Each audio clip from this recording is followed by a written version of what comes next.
Welcome, everybody. This is Hugh Massie, the Executive Chairman and founder of DNA Behavior International.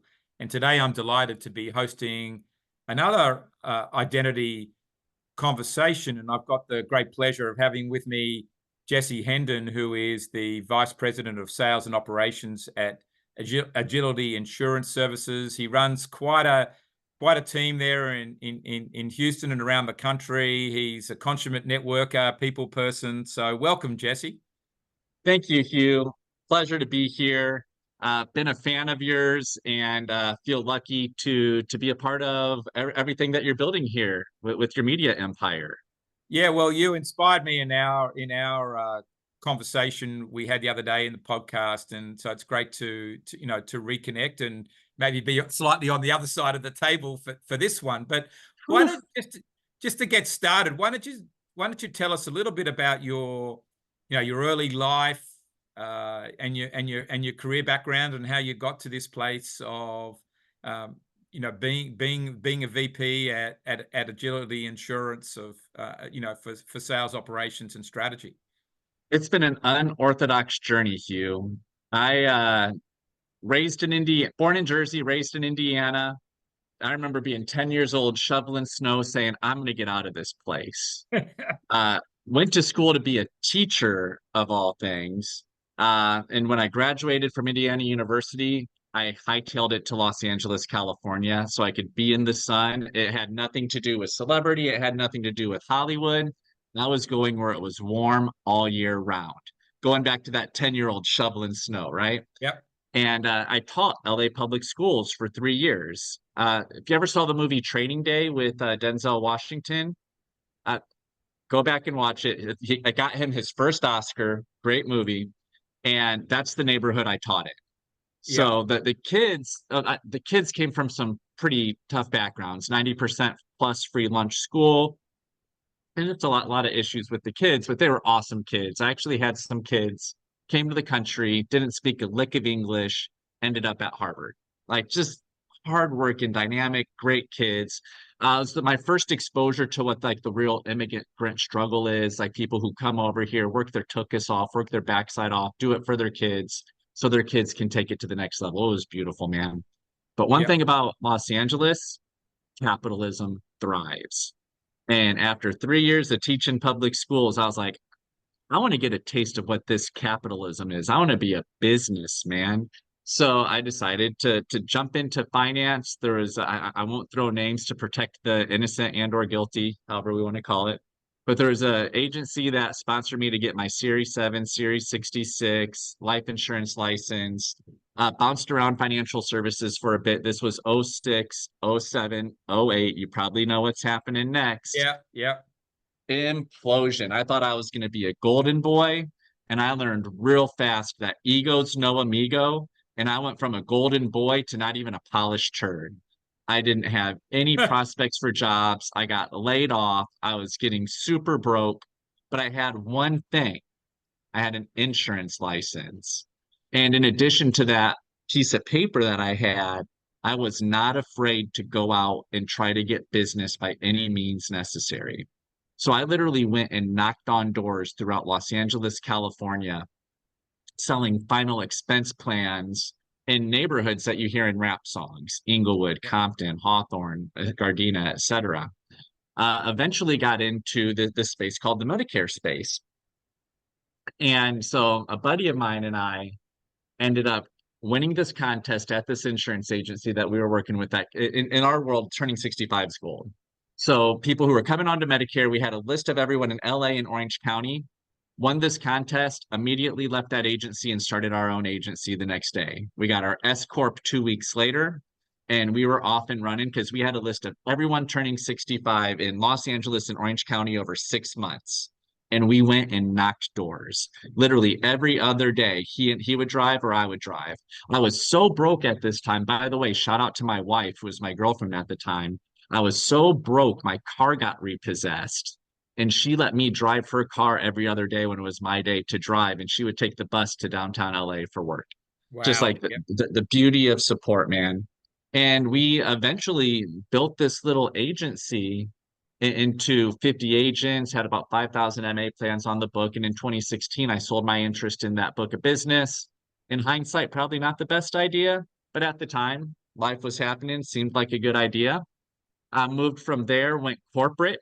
I had got my first W-2 in like, I think it was 8 or 9 years at that point, and went and worked for a health insurance company called Oscar. 6 years later, eventually became their national director of sales. And then last October, had an opportunity to come join Agility Insurance Services, which is one of the top insurance agencies in the country for ACA, Obamacare, Medicare Yeah. Advantage, life insurance distribution, and get to help run the show here. It's pretty awesome. And that's the TLDR, as I like to say, on the professional journey. So that's quite a journey. But I think what's interesting in there is, you know, earlier in your career, you started out being a teacher, and you went and worked with, immigrant kids, which is not easy to do. So what inspired you to do that? Honestly, Rage Against the Machine. I promise you, if you've heard of the band Rage Against the Machine, in 1992, their first album dropped, and I was listening to a song, and the lyrics were, I could probably say them off the top of my head, almost 30 years later, over 30 years later.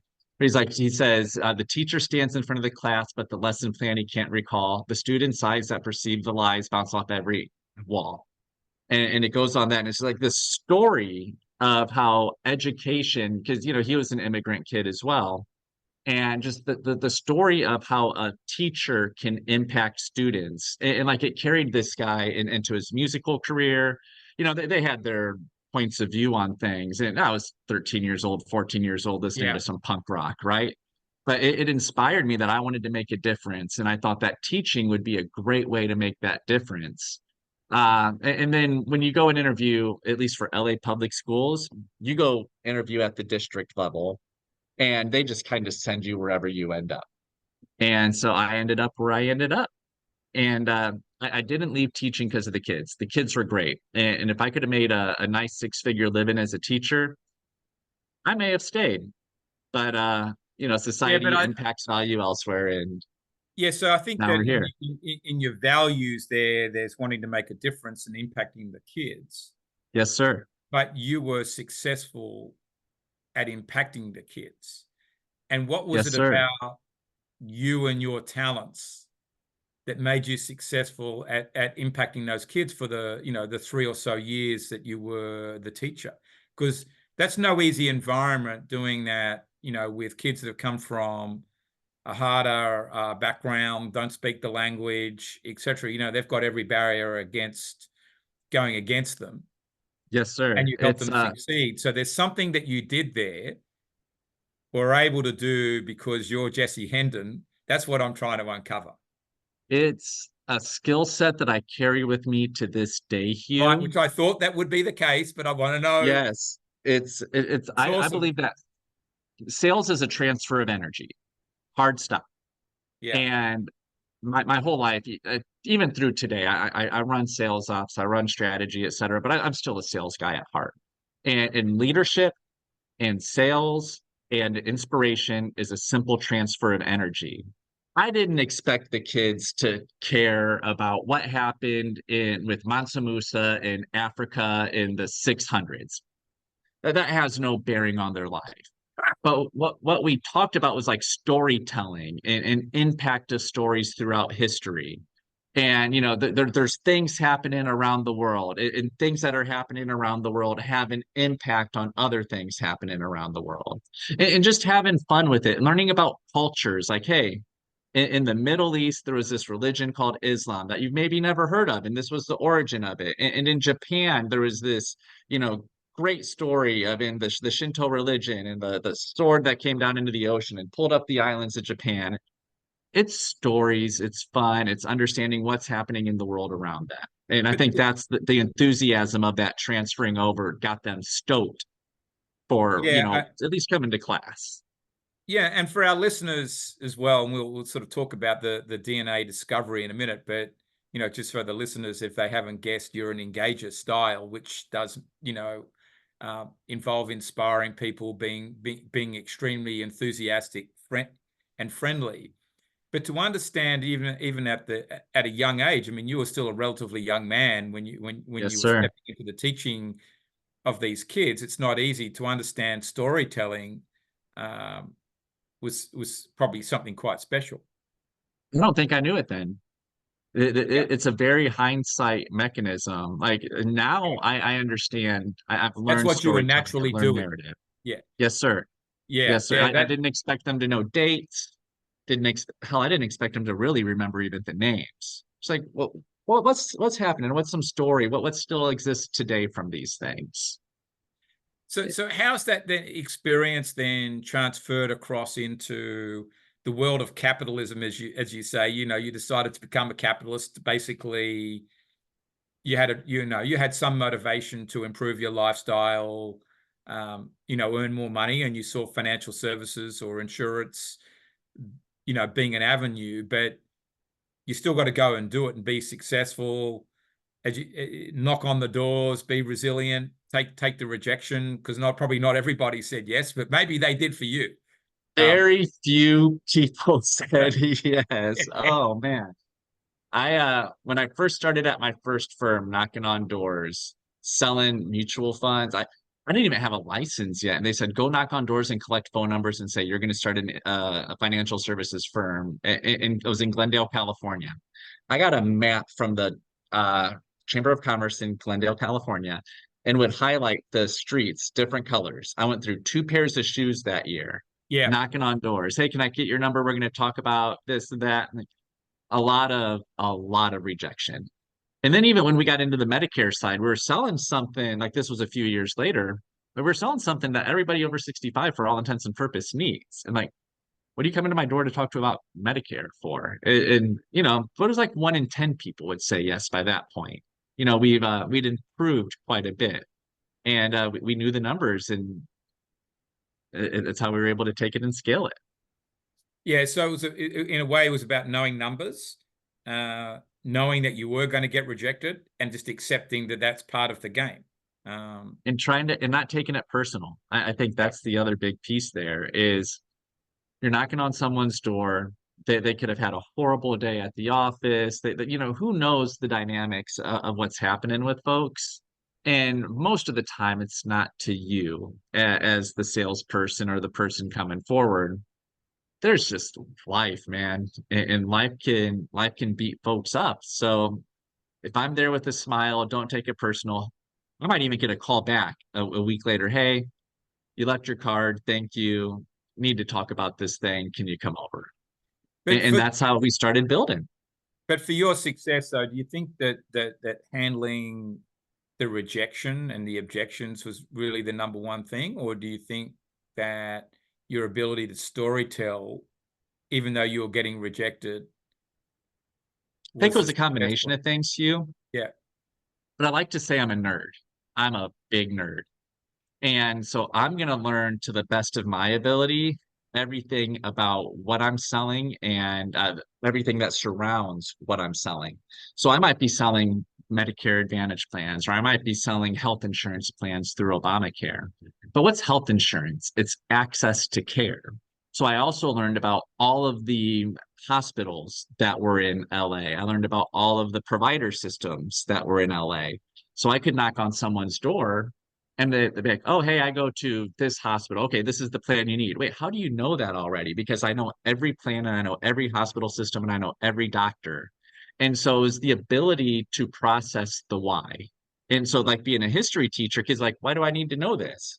Well, we have these endless wars going on in the Middle East, and there's like these conflicts happening, and there's this religion against that religion. Oh, that still exists today? Oh yeah, and 1400 years ago this thing happened that divided them and now they're still fighting about it and you're like, oh wow, I had no idea. It's getting to the why, right?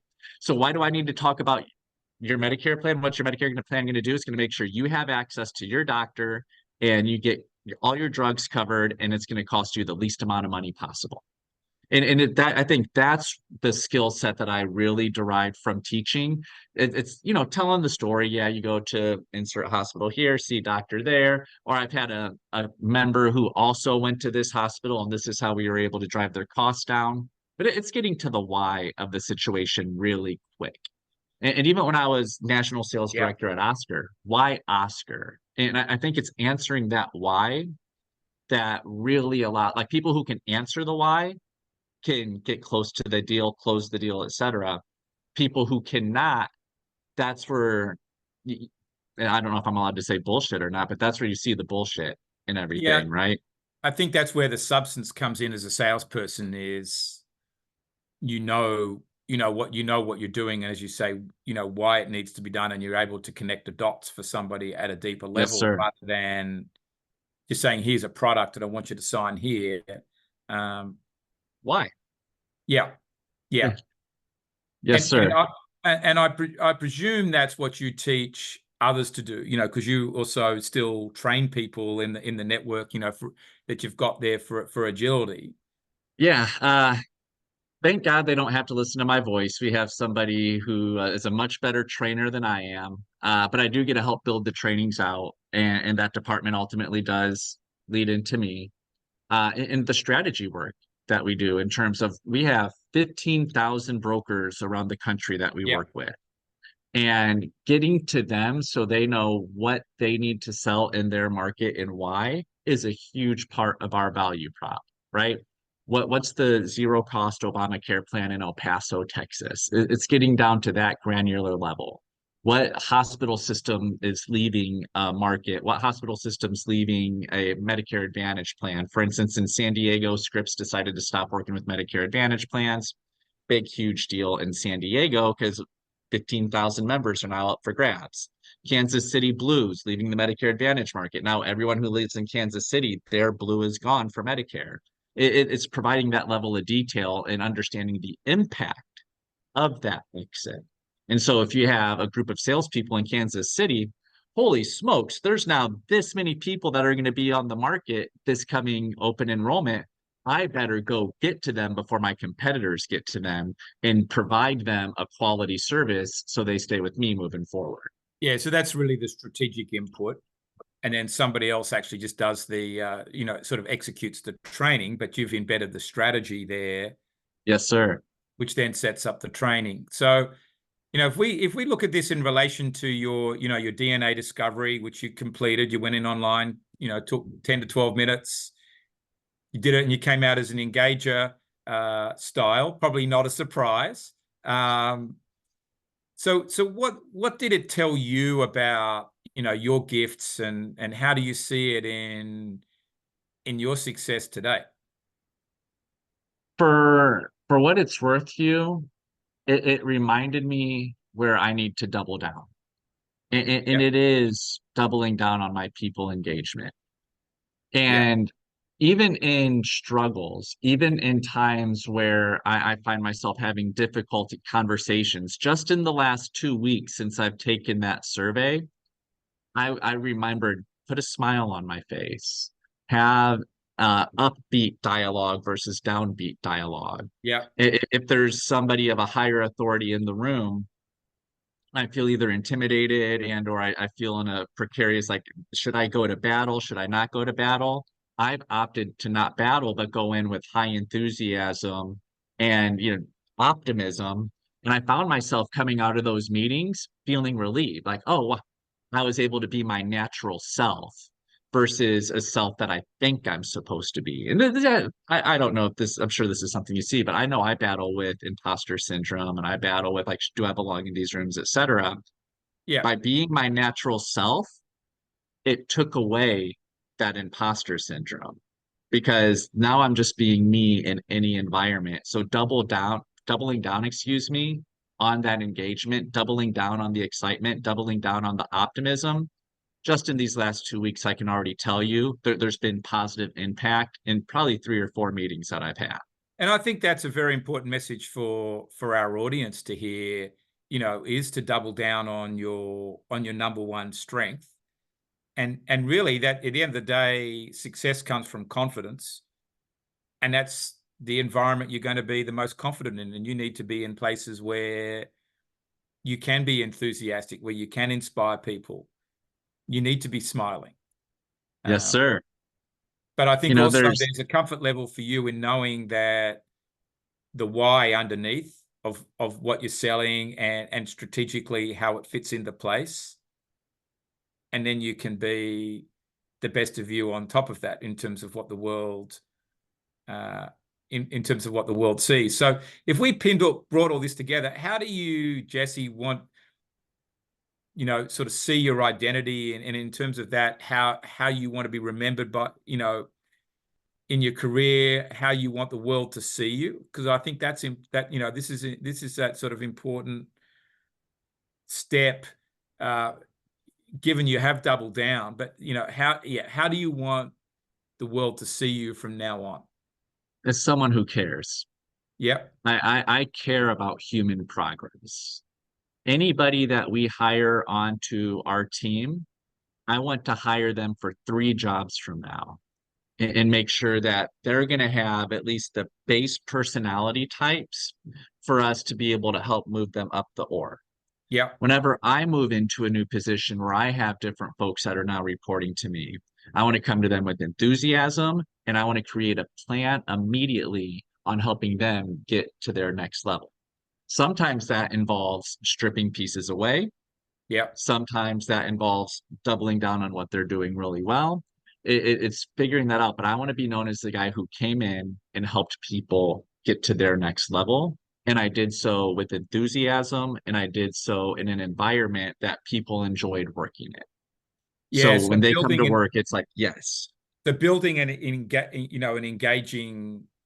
workplace sounds like that's something that's pretty important to, yes, sir. to your identity, making people feel like they've been cared for, because you're thinking about not their role just today, but also in 3 roles time.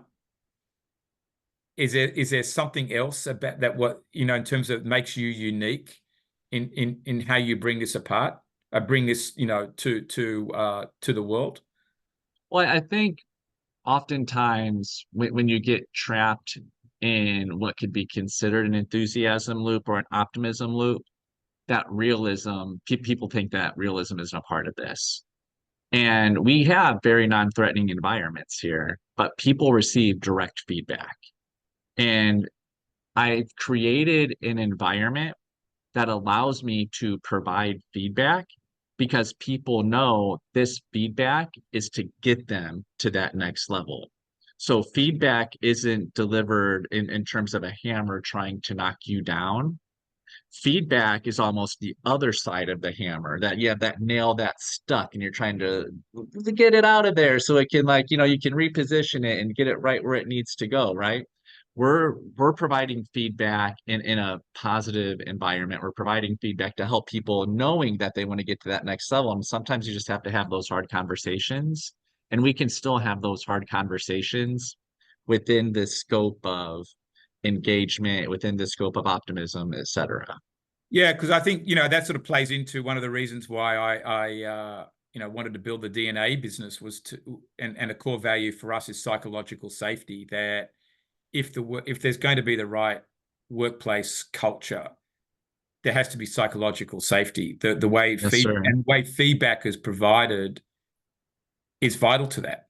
And that's why we would always emphasize, talking to people in their strengths and allowing everybody to be in their strengths. It does, it allows for that higher level of psychological safety. Yes, sir. I love that. That's beautiful. So if we sort of pin some words as we start to wrap up here, Jesse, on your identity, would we, is it come down to there's something about workplace culture, building lasting engagement into the workplace culture, enthusiasm. So how do you peg this together in terms of your identity and in terms of which then is reflected in how you operate? I started this by saying, sales is a transfer of energy. I Yep. believe life is a transfer of energy. And I want to talk to Hugh Massie and give him the same energy that Hugh Massie gave when he came in and he talked on our podcast. I want to give the same energy to anyone that I'm engaging with and not just sit back and, wall the you have one chance that we know of to run at this life. And every engagement is an opportunity for another engagement. And every engagement's an opportunity for both of you to get ahead. And it's not a zero-sum game. I do not believe that this life is a zero-sum game by any stretch of the imagination. And we can continue to build Yep. up and build up and build up with one another. So I think boiling it down to life as a transfer of energy and we can build our energy together Yeah. would be a very big like. So I think that the transfer of energy is something that's really important here. It's your X factor in your ability to transfer energy to create the engaging workplace Yes, and show sir. that you care. I think that's where all this collides. That's where your unique gift is. That's I why love that. somebody should be. That's why your boss should be wanting to keep you on the team and letting you flourish to transfer this energy across 15,000 agents out there. I've been very fortunate that I report directly into the CEO in this organization, the founder of the company, as a matter of fact. That we had our 15th anniversary dinner last night, as Yeah. a matter of fact. And it's, I think to your point of the transfer of energy and the ability to be you, I've been lucky throughout my professional career, especially since I started the agency.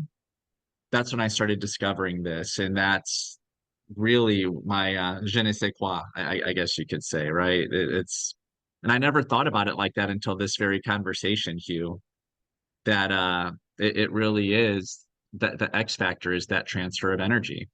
Yeah.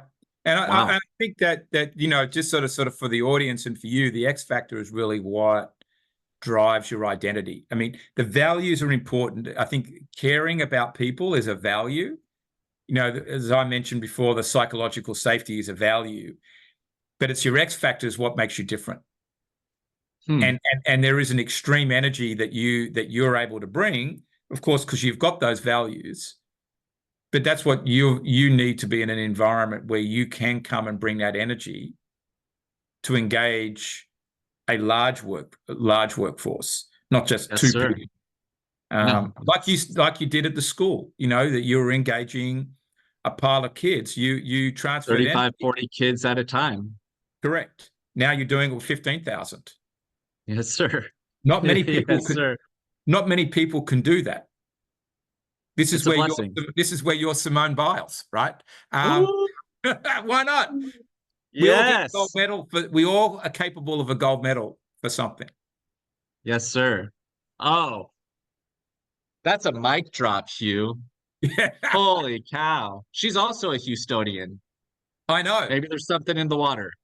I know. There's absolutely something in the water. So Jesse, just as we wrap up, is there something else you'd like to share with the audience as a business tip, something you want your staff to know or others out there in the world to know? Because you're transferring energy to a lot of people and a lot more to come. Well, if I could just leave one piece of advice, it's progress is made in your fear zones. And don't be afraid to go do that scary thing.